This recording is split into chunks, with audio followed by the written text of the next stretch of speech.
أعوذ بالله من الشيطان الرجيم بسم الله الرحمن الرحيم Bismillahirrahmanirrahim. Assalamualaikum warahmatullahi wabarakatuh. Innal hamdalillahi nahmaduhu wa nasta'inuhu wa nastaghfiruh wa nusalli ala Muhammad wa ala ali Muhammad. Pemirsa yang dirahmati Allah Subhanahu wa taala, jumpa lagi di channel Zaman Akhir. Bagaimana kabar semuanya? Semoga sehat walafiat dan dalam lindungan Allah Subhanahu wa taala. Video kali ini akan berbicara tentang keadaan Kekaisaran Bizantium sebelum Perang Salib pertama terjadi. Romawi Timur atau Bizantium memiliki andil yang besar atas terjadinya Perang Salib pertama antara pasukan Kristen Eropa dan umat Islam yang terjadi pada tahun 1099. Setelah seluruh Bizantium berada dalam kendali kekaisaran, Kaisar Alexios berencana untuk merebut kembali wilayah yang telah direbut Kesultanan Seljuk. Pada tahun 1095, Kaisar Alexios mengirim surat kepada Kekaisaran Suci di Roma meminta dukungan dari kerajaan-kerajaan Kristen Eropa melawan Kesultanan Seljuk yang telah melanggar batas wilayah Bizantium. Paus Urbanus II melihat hal ini sebagai kesempatan untuk menyatukan seluruh bangsawan Eropa di bawah kepausan. Paus Urbanus II menyerukan perang suci untuk membebaskan semua kota-kota Kristen di Palestina. Dukung channel ini agar berkembang lebih baik dengan menekan subscribe dan aktifkan lonceng notifikasinya. Romawi Timur atau Bizantium memiliki andil yang besar atas terjadinya Perang Salib pertama antara pasukan Kristen Eropa dan umat Islam yang terjadi pada tahun 1099. Bizantium setelah mengalami kekalahan yang sangat memalukan dari Kesultanan Seljuk pada tahun 1071 tidak dapat melakukan serangan balasan untuk merebut kembali provinsi timur yang telah direbut Kesultanan Seljuk. Anatolia adalah provinsi yang secara konsisten berada dalam kekuasaan Bizantium selama 1100 tahun. Kekalahan dalam Perang Manzikert merupakan sebuah aib bagi Bizantium. Dengan kekalahan ini akan semakin banyak orang-orang Islam terutama orang-orang Seljuk yang akan mendiami wilayah Anatolia di tahun-tahun berikutnya. Romawi Timur tidak mampu menahan kedatangan orang-orang Islam memasuki Anatolia. Romawi Timur tidak memiliki kemampuan yang memadai untuk melakukan serangan balasan dan merebut kembali Anatolia. Setelah kekalahan di Manzikert, Kaisar Romanus keempat Diogenes diturunkan dari tahta, matanya dibutakan dan dipenjarakan. Terjadi peperangan menghadapi pengikut Romanus keempat Diogenes namun dapat dipadamkan. Pada tahun 1072, anak tiri Romanus keempat Diogenes yang baru berusia 20 tahun, yaitu Michael ke-7 Doukas diangkat menjadi kaisar. Akan tetapi di balik layar, berbagai keluarga bangsawan sedang bersaing mendapatkan kekuasaan dan gelar. Kaisar yang masih belia dan belum memiliki pengalaman dianggap hanyalah boneka yang diperintah oleh para bangsawan. Kaisar hanya tertarik dengan berburu dan suka pesta. Kaisar muda ini mendapat julukan Parapinakes atau Kaisar Seperempat karena penurunan mata uang Bizantium yang kini hanya mengandung 58% emas dan sisanya dari perak dan tembaga. Hal ini berarti menurunkan daya beli mata uang Bizantium yang pada gilirannya akan melumpuhkan perekonomian. Pada situasi ini kemampuan negara untuk membiayai perang menghadapi pemberontakan dan invasi semakin menurun yang memaksa Kaisar menaikkan pajak. Kenaikan pajak ini menimbulkan reaksi dari negara-negara Balkan. Pada tahun 1072 terjadi pemberontakan Bulgaria yang dibantu oleh Serbia yang merebut Skopje. Alexios Komnenos, salah seorang jenderal muda Bizantium, dikirim untuk memadamkan pemberontakan ini. Pemberontakan berhasil dipadamkan namun butuh waktu 2 tahun untuk menumpas habis sisa-sisa pemberontakan. Peristiwa pemberontakan di Balkan telah menyita waktu dan tenaga kekaisaran sehingga kekaisaran tidak memiliki kemampuan untuk melancarkan serangan balik skala penuh ke timur karena sebagian besar tentara profesional atau tagmata sedang bertugas di Balkan.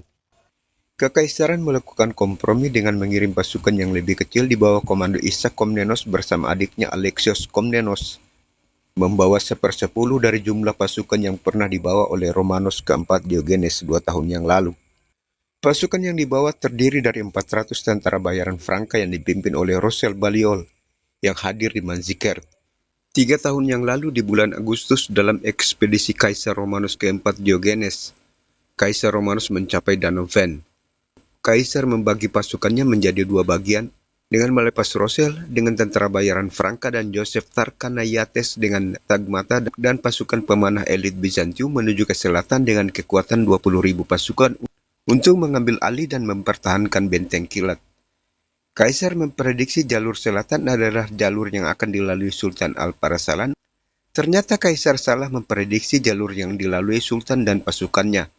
Sultan Alp-Arsalan melewati jalan berliku di sebelah timur Danau Ven. Dengan mudah Sultan Alp-Arsalan dan tentaranya menyergap pasukan kedua Bizantium yang dipimpin oleh Rosel. Pasukan ini kemudian mundur ke Anatolia Tengah, sementara Kaisar Romanos berada di Manzikert. Pasukan Rosel tidak bertemu dan tidak ikut menghadapi pasukan Sultan Alp-Arsalan di Manzikert. Tentara bayaran ini yang melakukan pemberontakan di Anatolia. Sementara itu Kesultanan Seljuk telah menembus pertahanan timur dan menjelajahi dataran tinggi Anatolia tanpa perlawanan. Namun garis pantai dan kota-kota yang bertembok batu tetap aman sehingga wilayah tersebut tidak akan hilang. Tentara Bizantium berkemah di Kaisaria. Terjadi insiden yang menimbulkan perselisihan antara tentara Bizantium dengan tentara bayaran Franka. Komandan Isa Komnenos menghukum tentara bayaran yang melakukan pelanggaran, tetapi tentara yang mendapat hukuman tidak menerimanya dan melarikan diri bersama anak buahnya pada malam hari. Komandan Bizantium mengirim Alexios untuk melacak tentara yang melarikan diri, namun pada saat itu dia mendapat kabar pasukan Seljuk sedang menuju ke perkemahan mereka. Pasukan Bizantium dan pasukan Seljuk bertemu dekat Kapadokia. Ishak mengalami luka dan tertangkap sementara Alexios dapat melarikan diri. Sementara itu pasukan Rosel dapat mengalahkan beberapa unit pasukan kecil Kesultanan Seljuk dan merebut kota Ankira, tempat dia memproklamirkan dirinya sebagai pangeran dan mendirikan negaranya sendiri. Berita ini sampai ke Konstantinopel dan Kaisar kemudian meresponnya dengan mengirim John Doukas, paman dari Kaisar Michael ke-7 Doukas, dengan pasukan yang cukup besar untuk menghadapi petualang Rosel. Tentara yang dibawa John Doukas berjumlah 12.000 yang sebagian besar adalah tentara baru dengan beberapa veteran dari Manzikert, serta 1.500 Varangian dan 500 orang Frank. Rosel mengumpulkan pasukannya yang sebagian besar adalah ksatria. Pada tanggal 10 Mei 1074, kedua pasukan bertemu di jembatan Sungai Sangoria, tidak jauh dari kota Amoria. Bizantium menawarkan amnesti pada petualang tersebut, namun tawaran ini ditolak. John Doukas yang tidak memiliki banyak pengalaman memerintahkan anak buahnya untuk menyeberangi sungai dan berhadapan dengan pasukan Rosel. Pasukan Bizantium kini berada dalam posisi yang sangat genting dengan sungai berada di belakang dan tentara Norman berada di depan. Ketiga divisi disusun dalam dua barisan dengan sayap kanan dipimpin oleh kaum Frank, sementara John Doukas berada di tengah bersama orang-orang Varangian.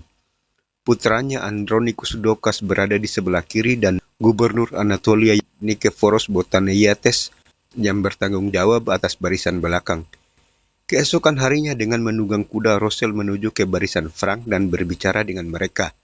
Rosel mengajak mereka untuk membelot dan bersama-sama dengan kelompok ini melakukan perlawanan terhadap Bizantium. Saat pertempuran berlangsung, Nikephoros Botaneiates panik dan memerintahkan pasukannya mundur, membawa separuh pasukan ke perkebunannya. Melihat situasi ini, banyak yang mulai menyerah dan mundur dan tak lama kemudian peperangan berakhir. John Doukas ditangkap bersama putranya Andronicus Doukas yang merenungi nasibnya karena 3 tahun yang lalu dia memimpin barisan belakang, meninggalkan Romanos keempat Diogenes menghadapi Sultan Alp-Arsalan di Manzikert. Pasukan baru segera dikumpulkan di bawah komando Konstantinos, putra John Doukas yang lain. Tidak berselang lama setelah menyeberangi Selat Bosporus untuk membebaskan keluarganya, dia meninggal dunia. Ekspedisi ini hancur dan hanya meninggalkan hutang. Rosel kemudian mengangkat John Doukas yang saat ini menjadi tawanannya sebagai kaisar. Dalam situasi keputusasaan memaksa Romawi untuk memilih tindakan yang lebih jahat, bersekongkol dengan Sulaiman, saudara dari Sultan Alp-Arsalan. Setelah gagal memperebutkan tahta Kesultanan Seljuk menghadapi Sultan Alp-Arsalan, Sulaiman melarikan diri bersama 3 orang saudara laki-laki dan para pengikutnya ke pegunungan Taurus pada tahun 1064. Dia berhasil menyelamatkan diri setelah beberapa kali penggerebekan. Setelah Sultan Malik Shah pertama memerintah Kesultanan Seljuk yang sedang melemah, Sulaiman berhasil menampakkan dirinya di wilayah tersebut yang memiliki kondisi iklim yang sama dengan padang rumput, terlepas dari kekuasaan Isfahan. Sulaiman dan pengikutnya seringkali bertempur dan juga berdagang dengan penduduk Anatolia yang terputus dari Konstantinopel. Sulaiman ditawarkan hadiah yang banyak, menjadi sekutu kekaisaran, dan juga meresmikan klaim teritorialnya, tetapi mesti berurusan dengan Rosel. Akhirnya bangsa Norman menemukan tandingannya berhadapan dengan orang-orang Seljuk. Rosel dapat ditangkap untuk diserahkan ke Konstantinopel, namun istri Rosel muncul dengan membawa sejumlah besar emas sebagai tebusan. Kaisar Michael ke-7 akhirnya menggunakan koneksi melalui istrinya Maria untuk meyakinkan Raja George kedua dari Georgia agar menguasai perbatasan timur mengalahkan Rosel. Sebagai imbalan akan diberikan Theodosiopolis, Tau dan Kars.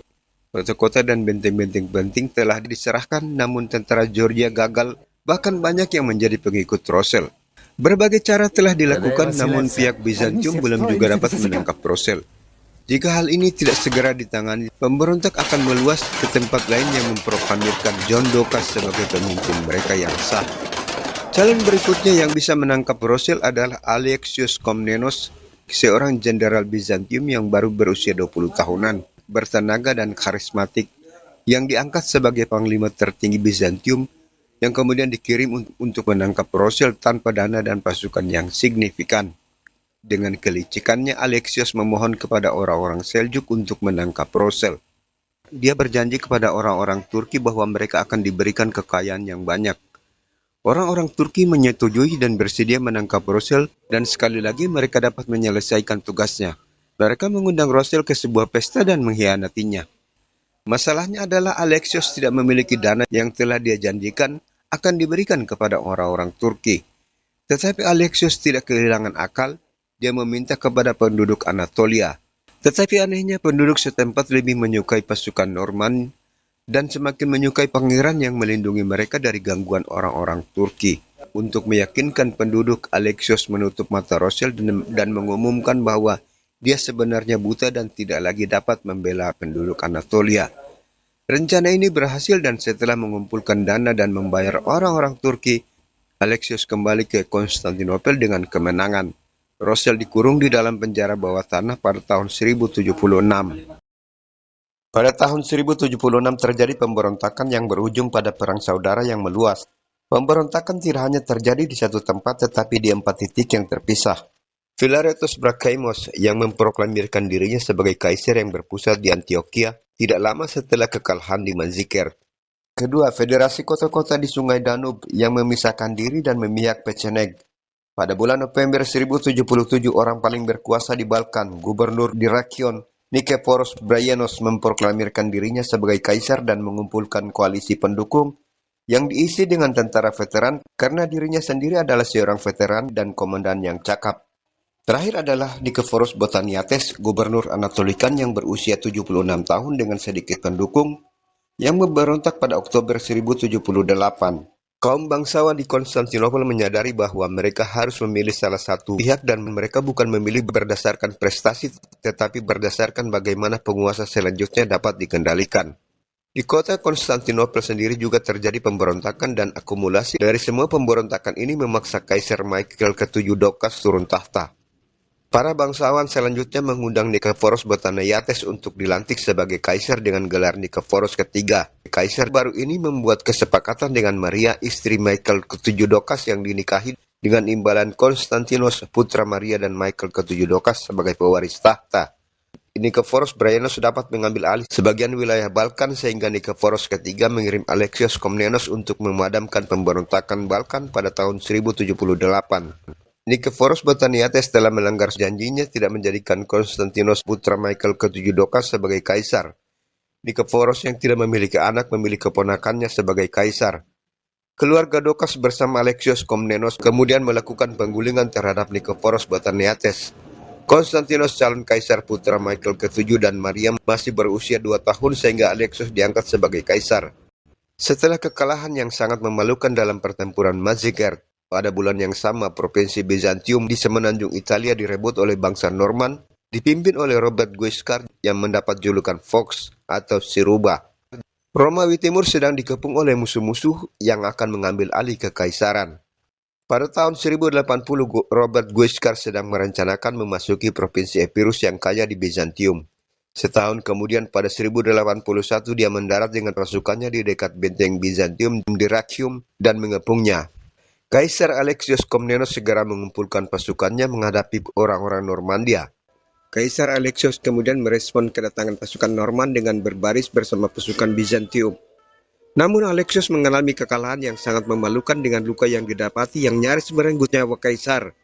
Kekalahan ini tidak meruntuhkan semangat Kaisar Alexios. Dengan serangkaian sogokan dan pendekatan yang dilakukan kepada Kekaisaran Romawi Suci Henry keempat agar melawan orang-orang Norman yang berada di semenanjung Italia. Sogokan ini berhasil memaksa si rubah tua Robert Guiscard kembali ke Italia. Namun Robert Guiscard tidak ingin kehilangan Epirus, provinsi Bizantium yang kaya. Guiscard menempatkan anaknya Bohemond de Taranto bersama pasukannya di provinsi Epirus. Pasukan Bohemond hampir menaklukkan seluruh provinsi Epirus pada tahun-tahun berikutnya. Kaisar Alexios berusaha menghentikan gerak maju orang Norman untuk kedua kalinya, tetapi masih juga gagal. Pasukan Bizantium dapat dihancurkan di Ioannina dan Arta. Dua kali mengalami kegagalan mengusir orang-orang Norman tidak membuat Kaisar Alexios mundur. Pada tahun 1084 sekali lagi Kaisar Alexios bergerak bersama pasukan Bizantium menghadapi orang-orang Norman. Kedua pasukan bertemu di dekat Larissa. Kaisar Alexios dapat menghancurkan pasukan orang-orang Norman. Peperangan menghadapi pemberontakan dan invasi orang-orang Norman telah membuat Bizantium mengalami kebangkrutan. Kas negara sudah kosong untuk membiayai peperangan melawan invasi dari timur yang mulai menguasai Anatolia. Bahkan Kaisar sudah tidak mampu merekrut tentara baru untuk melakukan serangan balasan kepada Kesultanan Seljuk. Setelah seluruh Bizantium berada dalam kendali kekaisaran, Kaisar Alexios berencana untuk merebut kembali wilayah yang telah direbut Kesultanan Seljuk. Pada tahun 1095, Kaisar Alexios mengirim surat kepada Kekaisaran Suci di Roma meminta dukungan dari kerajaan-kerajaan Kristen Eropa melawan Kesultanan Seljuk yang telah melanggar batas wilayah Bizantium. Paus Urbanus II melihat hal ini sebagai kesempatan untuk menyatukan seluruh bangsawan Eropa di bawah kepausan. Paus Urbanus II menyerukan perang suci untuk membebaskan semua kota-kota Kristen di Palestina.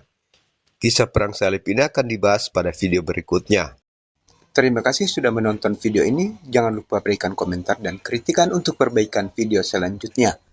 Jika Anda menyukai video ini, tekan like, subscribe, dan lonceng notifikasinya.